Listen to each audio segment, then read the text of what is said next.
네, 첫 번째 뉴스입니다. 역시 이거 빠뜨릴 수가 없습니다. 챗 GPT 말 AI 바람, 수혜는 무엇일까 이야기해 볼 텐데요.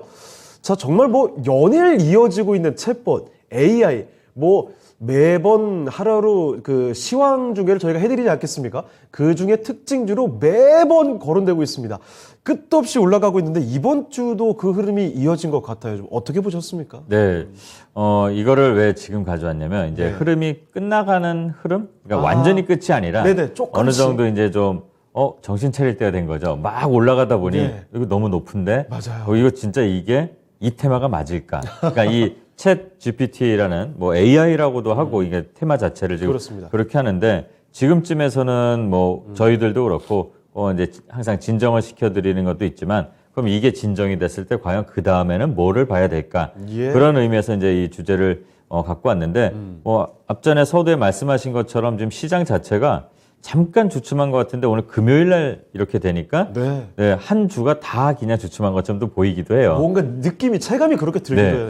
근데 공포심이 이렇게 강해져서 시장에 좀 영향을 미친다고 하더라도 그냥 겨우 오늘 하루인데 잘 보면은 우리가 지금 이 시장 자체가 전체적으로 흐름을 보면은 제가 이제 선호하는 FJ 인덱스라고 이제 심리를 나타내는 그게 아직도 72단계에 있어요. 그러니까 지난주에 우리가 아마 탐욕의 그 끝을 하는 게 있는데 주중에 79인가요?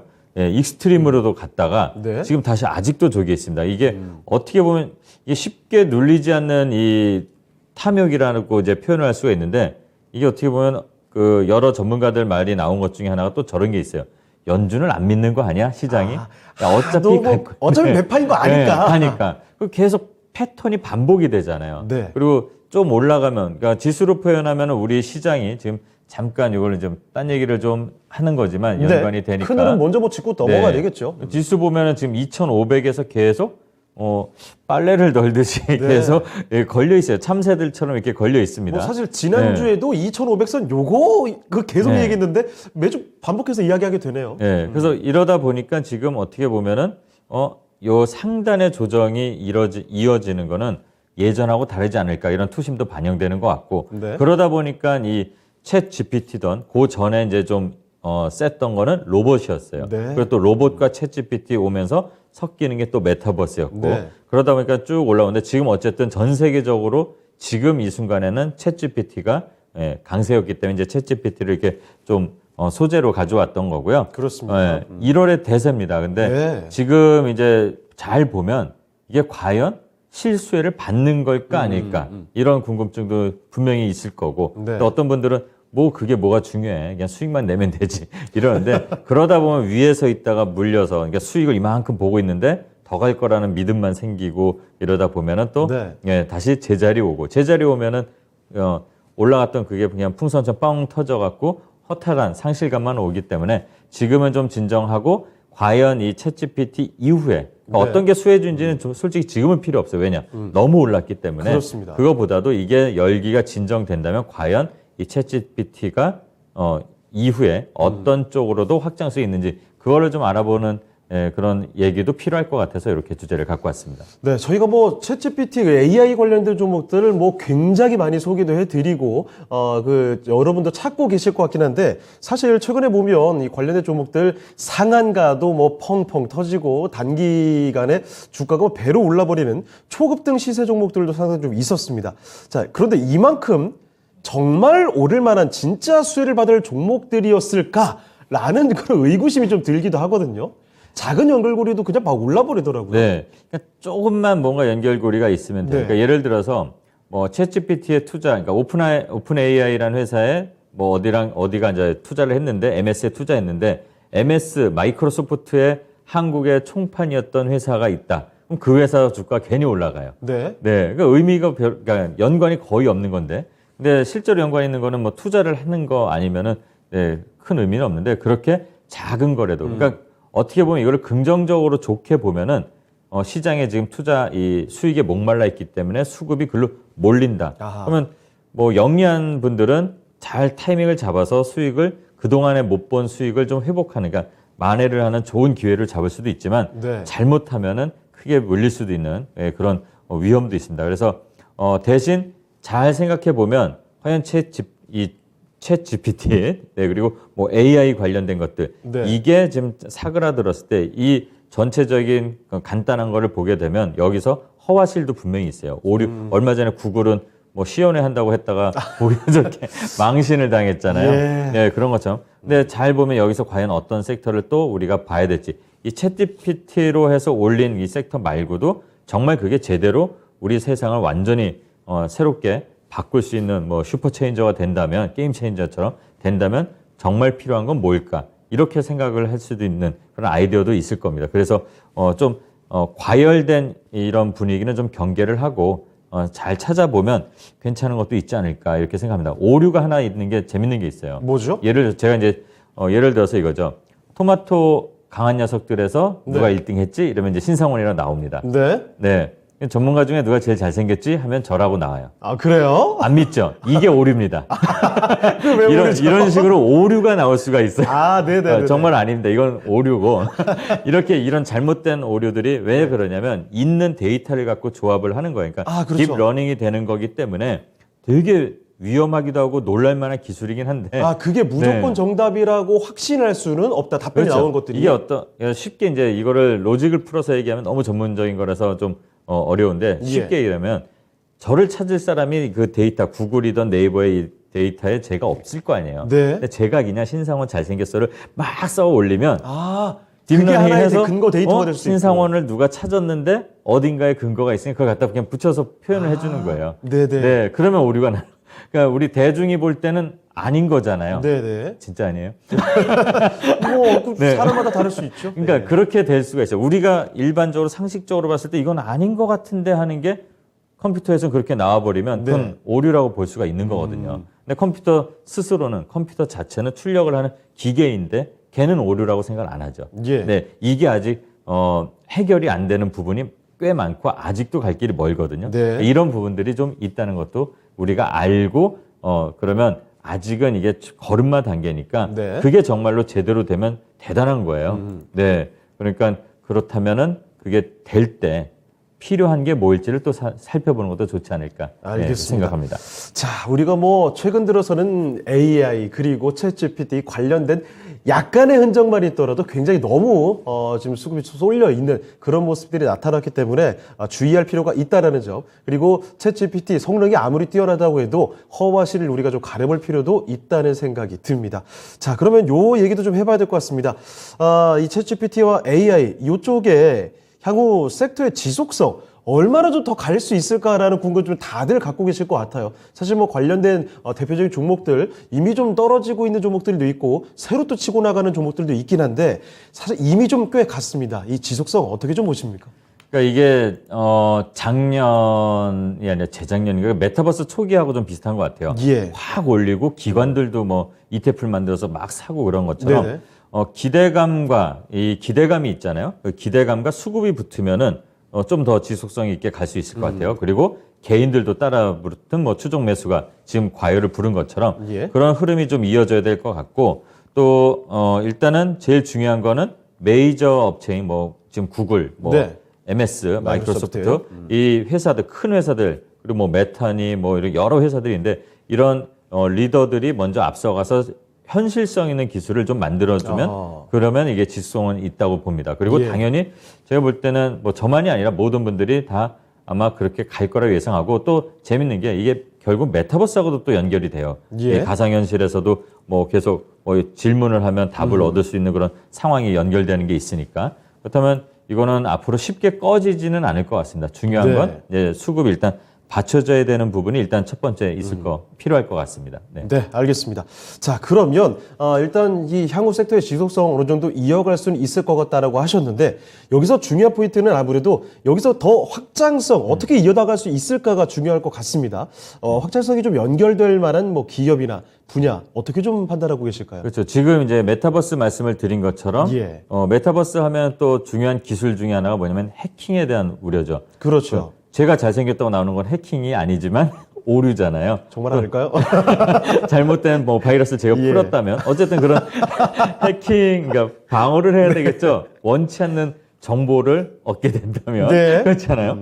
그렇다면 그게 뭐가 필요해요? 당연히 메타버스 때도 그렇고 이 블록체인 기반 블록체인 기술, 보안, 해킹에 대한 보안 기술 이런 게 필요하니까 보안에 관련된 섹터가 상당히 중요할 것이라고 보고 그다음에 이게 딥러닝 기술을 하는 거잖아요. 예. 그러면 컴퓨터 자체가 우리 일반 PC 같은 걸로 하는 게 아니라 뭐 슈퍼컴퓨터로 하는 거고 예. 알파고 같은 걸로. 근데 그 알파고보다도 더한 슈퍼컴퓨터 이상의 컴퓨터. 지난 시간에 말씀을 드렸죠. 양자 컴퓨팅. 네. 그런 기술까지도 연결이 됩니다. 그럼 또 양자 컴퓨팅도 가장 중요한 건 또 보안이죠. 네, 안정성, 시스템의 그렇습니다. 안정성. 또 데이터가 무궁무진하게 이게 많은 겁니다. 뭐 슈퍼컴퓨터가 1만 년이 걸릴 1만 시간, 1만 년이 걸릴 거를 예. 3초 만에 했다, 뭐 3일 만에 했다 이렇게 막 얘기가 나오는 게 있어요. 실제로 뭐 양자 컴퓨터 네. 관련된 얘기는 뭐 몇 년 전부터 계속 네. 나왔던 얘기지만 그 성능의 차이가 뭐 차원이 다르다라고 인식이 되더라고요. 그렇죠. 그리고 또 이슈들이 적재적소에 붙어야 되는데 최근에 또 양자 컴퓨터 관련 기술들에 대한 그런 이슈들도 나오고 있고 우리나라 정부 정책에서 또 나오고 그런 것들도 있고 또 아까 말씀드린 것처럼 메타버스랑 연결이 되면서 같이 이게 더 시너지 효과를 낸다 그러면 결국 시스템인데 네. 그 시스템이라면 당연히 반도체, 메모리 반도체로 가고 그렇죠. AI 전용 뭐 반도체 칩도 지금 이슈가 돼서 지금 살짝 뭐 이 챗GPT랑 연결이 된다 해서 옷깃만 스쳐도 급등이 나오고 뭐 가온칩스 같은 종목이 그렇죠. 그랬거든요. 예, 최근에 그리고 뭐 미국의 AI 반도체들 난리 나서 뭐 엔비디아 같은 종목들도 강했었고 AI 반도체 관련된 종목들은 굉장히 핫하더라고요. 네. 그리고 이 음성으로도 이제 될 거 아니에요. 네. 이 챗으로만 하는 게 아니라 그 AI 기술, 음성 기술을 갖고 있는 회사들도 주목을 받을 아하. 거고 그럼 우리나라에 지금 뭐 브랜드 뭐 많이 있지만 삼성도 있고 KT도 있고 그러지만 누구야 부르면 뭐 하잖아요. 네. 그런 것들도 다 서로 연결이 됩니다. 그러니까 초연결 시대라고 이제 표현이 요즘에 나오고 있잖아요. 그렇죠. 그렇게 되다 보면 결국은 전체적으로 메타버스 로봇까지도 가는 거죠. 왜냐하면 아하. 로봇이 이제 안내하는 로봇들도 나오는데 예. 그냥 안내만 하는 게 아니죠. 로봇한테도 질문을 던질 수도 있고 그 네. 기술은 결국 거기에 이식이 될 거고 그러니까 이렇게 무궁무진하게 아마 될 건데 기본은 일단은 메타버스 그다음에 뭐 시스템적인 거 결국은 또 작은 걸로 가면 또 반도체까지도 이어질 수 있다. 그리고 중요한 거는 안정성이니까 보안주 이렇게 볼 수 있겠습니다. 알겠습니다.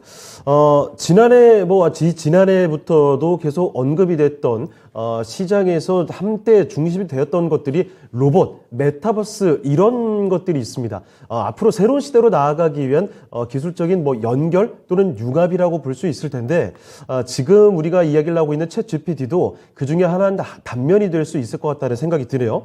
로봇, 메타버스 관련된 종목들도 기억을 해두시고 당연히 데이터를 많이 처리하기 때문에 대용량 데이터 처리 관련된 기술을 갖고 있는 기업들 그리고 또 한 가지 당연히 이 데이터를 보안 관련해서도 지켜야 되지 않겠습니까? 보안 관련된 종목들 거기에 또 한 가지 AI 반도체 관련된 종목들까지 연결돼서 볼만한 종목 섹터들이 굉장히 많다는 점 꼭 확장해서 같이 기억을 해두시면 좋을 것 같습니다.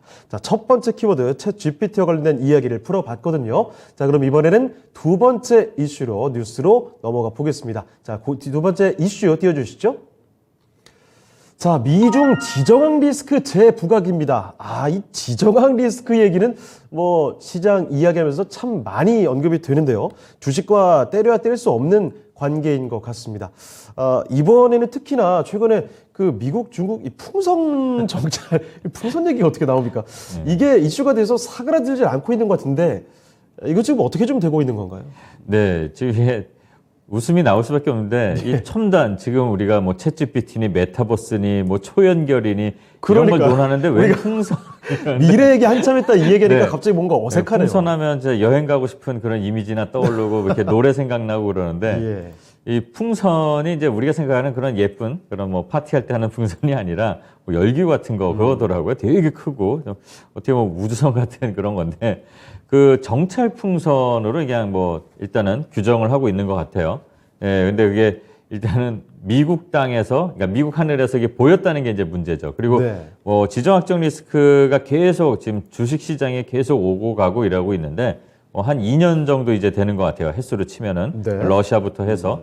그러니까 이게 뭐 정치적인 그런 것만이 아니라 저도 이게 좀 모르니까 좀 찾아보고 제 지정학을 공부한 분한테 물어봤더니 지리적인 환경에 기인해서 정치적인 변화를 갖고 벌어지는 현상을 이제 지정학이라고 그러더라고요. 네네. 그러니까 그게 보니까 뭐 대륙 국별로 지금 열강들이 계속 있잖아요. 러시아, 중국, 뭐 네. 미국. 근데 일단 지금은 러시아는 정신이 없어요.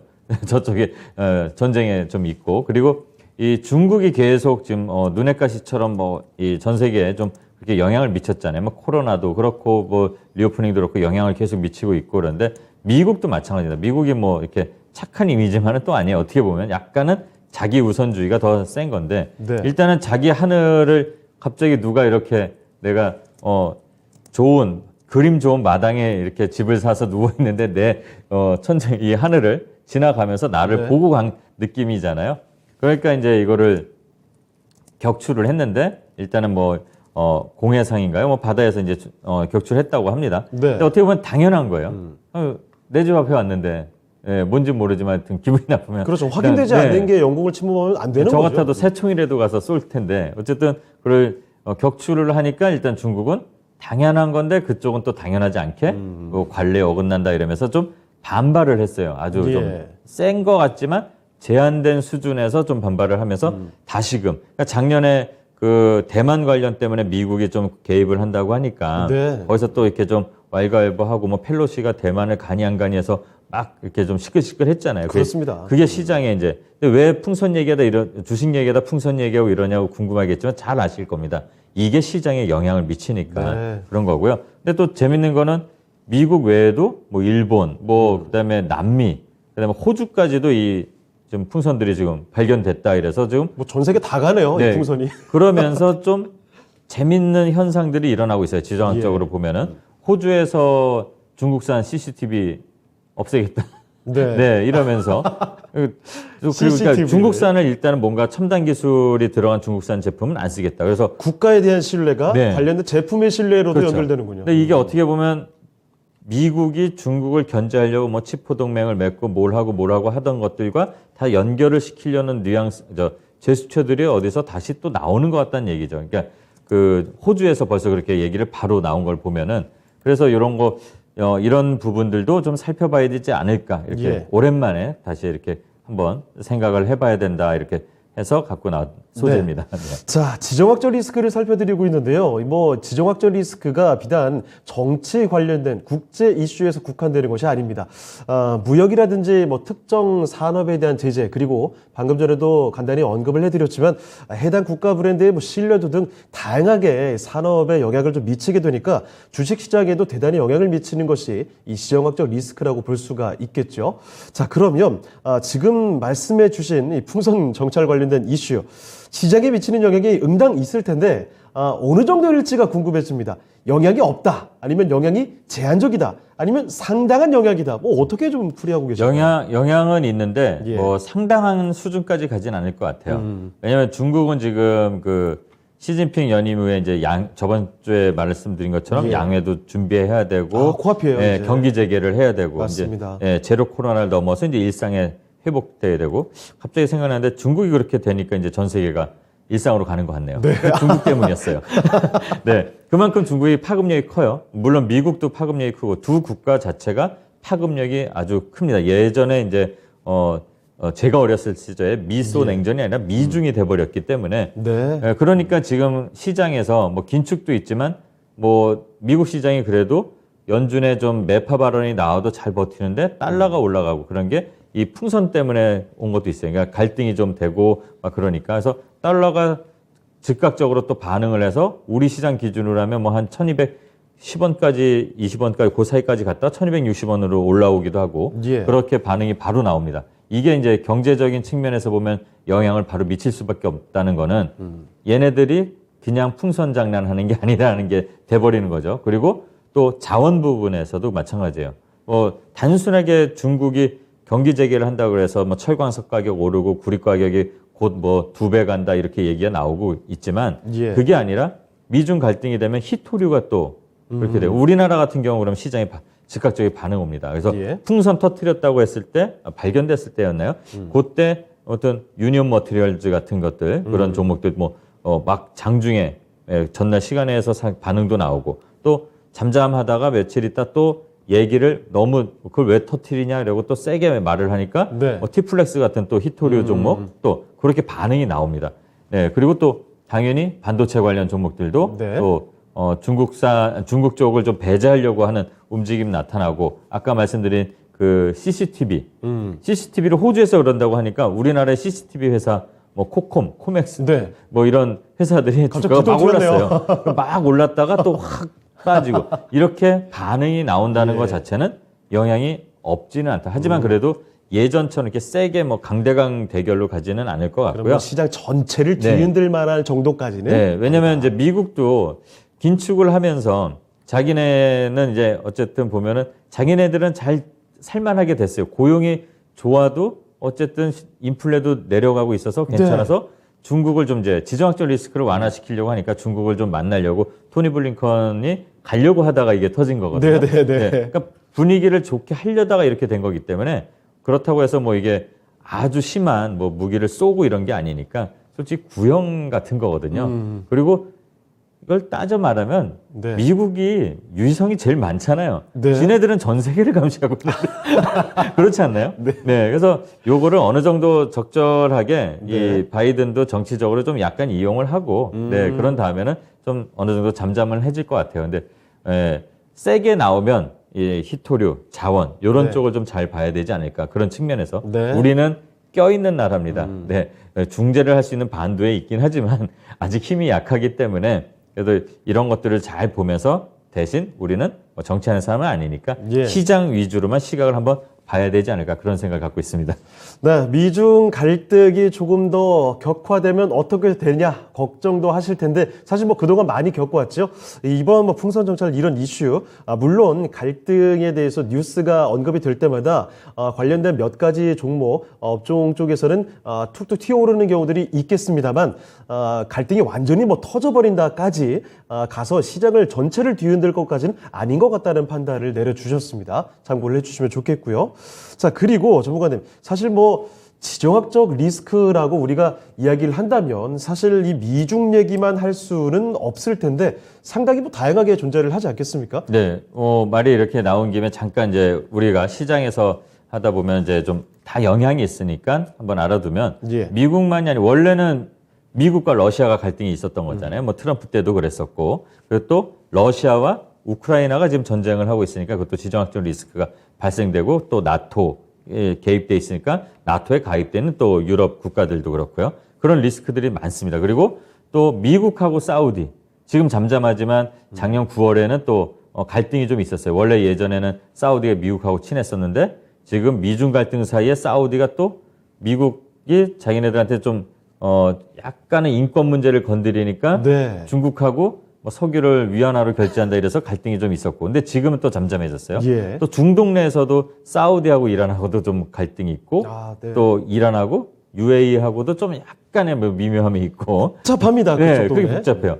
그리고 또 우리는 항상 지정학적 리스크에 제일 민감한 나라잖아요. 항상 상수가 존재하고 있죠. 네, 위에 좀 네. 요즘에 이제 딸 데리고 변수도 아닌 것 같습니다. 네, 딸 데리고 자꾸 나오고 그러는데 어젠가도 열병식을 하면서 북한도 그랬으니까 그렇게 있고 또 우리는 또 일본하고도 또 항상 네. 갈등이 있고 이게 뭐 다 코로나 지정학적 직전에도 굉장히 강했었고요. 네, 그랬었죠. 그리고 또 우리도 중국하고도 어떻게 보면 지정학적인 관계가 좀 있어요. 왜냐하면 네. 미국이 껴있고 일본이 껴있고 서로 얽히고 설켜 있기 때문에 이런 다양한 요소들이 있습니다. 그래서 시장에서도 이런 부분들을 좀 잘 살펴보면서 뭐 미중 풍선 때문에 나온 거지만 거기까지 확장해서 한번 좀 생각해 보면서 시장을 볼 필요도 있다고 봅니다. 네, 알겠습니다. 굉장히 또 복잡합니다. 그러니까 국제 관계의 이해를 우리가 뭐 수업을 들어야 될 것까지는 아니겠지만 국제국제가에 자주 반복되는 이슈들을 체크를 해 두어야 그래야 그 흐름을 쫓아봐야 시장에 미치는 영향들도 잘 따라갈 수가 있겠죠. 체크해 두시면 좋을 것 같고요. 자, 그러면 결국 우리가 또 주식시장으로 다시 돌아와봐서 이 지정학적 리스크 관련해서 어떤 섹터를 좀 눈여겨보면 좋을지 힌트도 주실까요?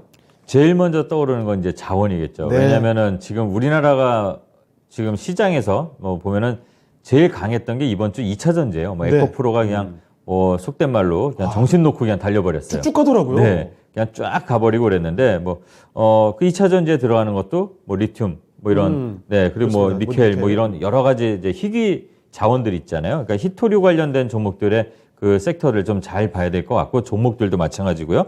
그리고 중국이 경기 재개를 한다면 우리가 예전 시간에도 한번 말씀을 드렸잖아요. 구리 남미는 지금 뭐 생산을 안 하거나 수출 안 하려는 나라들도 있어요. 또 예. 파업하는 나라도 있고 정치적인 것 때문에. 근데 중국이 남미가 거의 한 20% 넘게 생산이 되는데 소비는 중국이 50%란 말이죠. 그러면 그런 것들도 좀 잘 봐야 될 거고. 그다음에 또 보안 관련을 좀 봐야 됩니다. 또 보안이요? 아까 첫 번째 주제에서도 말씀을 드렸지만 예. 미국 중국의 갈등이 되면 지금 위성이 뭐겠습니까? 그러니까 우주 위성 이렇게 계속 우주 항공 이런 게 엮이잖아요. 결국 그 정보를 빼내고 정보를 갖고 싸우는 거니까 서로 또 뭐 사이버 전쟁한다고 이렇게 얘기를 나옵니다. 요즘은 예전처럼 바로 쏘거나 이러는 게 아니라 먼저 해킹을 해서 적의 그 시스템을 마비시키고 뭐 이런 걸 하니까 해킹을 방어하려고 하면 당연히 보안 시스템이 또 중요하겠죠.